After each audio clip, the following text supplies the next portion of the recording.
নমস্কার, আমি অভিজিৎ কুণ্ডু। আমি আজ প্যারিস অলিম্পিক নিয়ে কিছু কথা বলতে চাই। এই প্যারিস অলিম্পিকে আমাদের ভারতের স্থান ৭১ নম্বরে এবং ভারত পেয়েছে ১টি রূপো এবং ৫টি ব্রোঞ্জের পদক।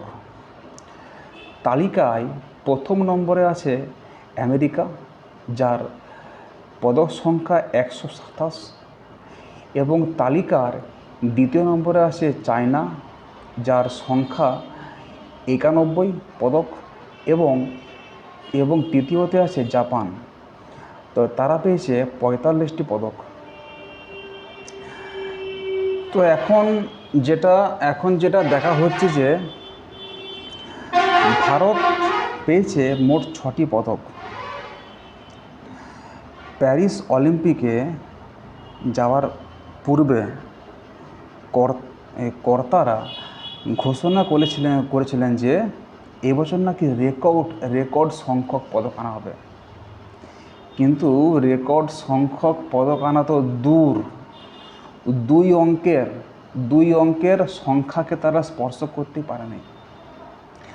গতবারে টোকিও অলিম্পিকে ভারত পেয়েছিল 7টি পদক, তাকেও পর্যন্ত স্পর্শ করতে পারেনি। এবার নাকি একটুর জন্যে অনেকেরই পদক মিস হয়ে গেছে, যেমন অর্জুন বাবুতা, লক্ষ্য সেন, এদিকে আছে অঙ্কিতা ভকত, এদিকে আছে অনন্তজিৎ সিংহ আর মহেশ্বরী চৌহান ইত্যাদি। এরা নাকি একটুর জন্য পদক পায়নি। তবে যদি এরা পদক পেত তাহলে হয়তো সংখ্যাটা ১২-১৩ ঘরে হতো। এবং ভারত সরকার প্যারিস অলিম্পিক এর জন্য ৪৭০ কোটির উপরে খরচা করেছিল, তবুও ভারত ৭১ নম্বর পজিশনে অবস্থান করছে।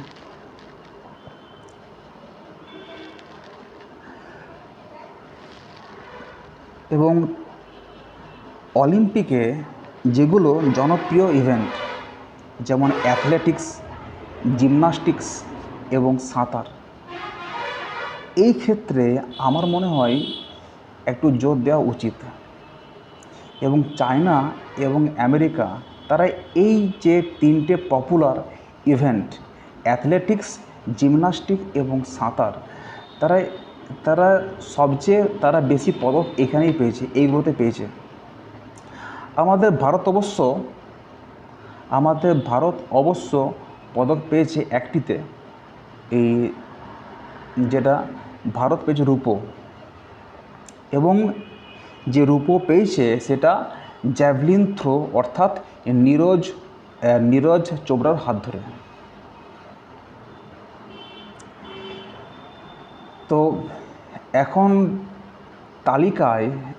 তালিকায় প্রথম নম্বরে আছে আমেরিকা, দ্বিতীয়তে চীন এবং তৃতীয়তে জাপান।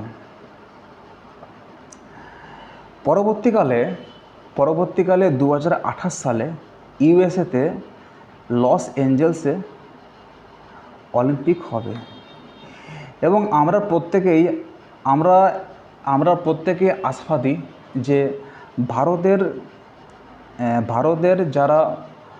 ভারতের যারা পার্টিসিপেন্টরা, যারা এইবারে হয়তো খুব ভালো ফলাফল করতে পারেনি, তারা 2028 সালে হয়তো একটা ভালো ফলাফল করতে পারবে, এটা আমি আশাবাদী।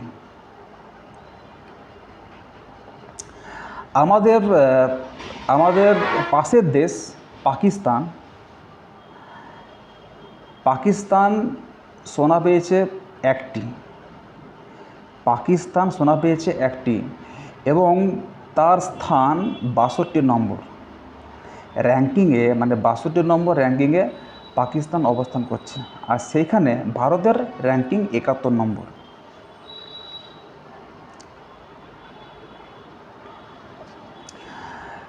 তাহলে দেখা যাক যে 2028-এ ভারত কেমন ফলাফল করতে পারে।